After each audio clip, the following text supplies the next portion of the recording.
In this video, we're going to maximize a monopolist's profit in the special case where marginal cost is zero.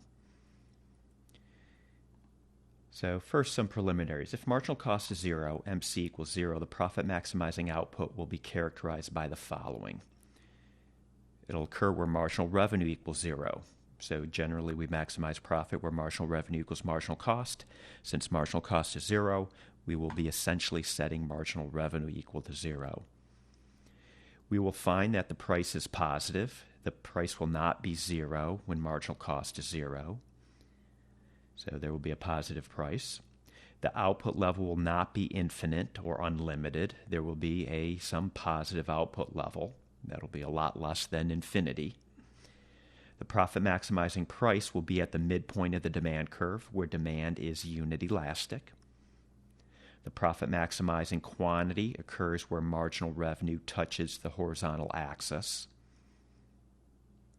This will be halfway between the origin and where the demand curve touches or intersects the horizontal axis. The outcome here will be the same as a revenue maximization problem. So let's do an example. So here's a monopolist demand, and we're told that marginal cost is zero. Let's find the profit maximizing price and output level.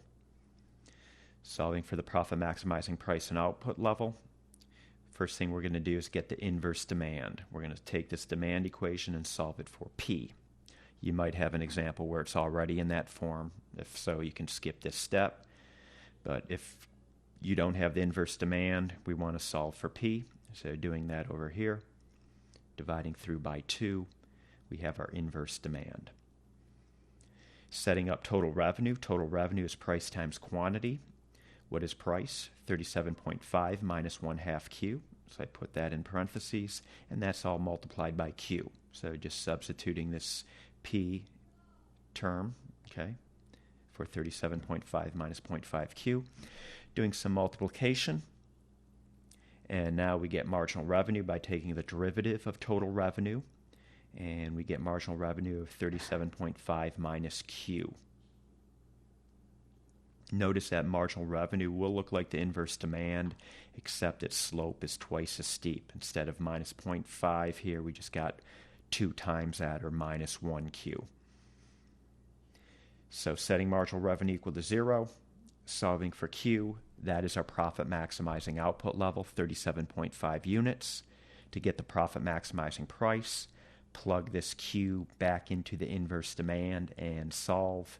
Price equals 18.75. Okay, that is the problem. Hope you found this video helpful.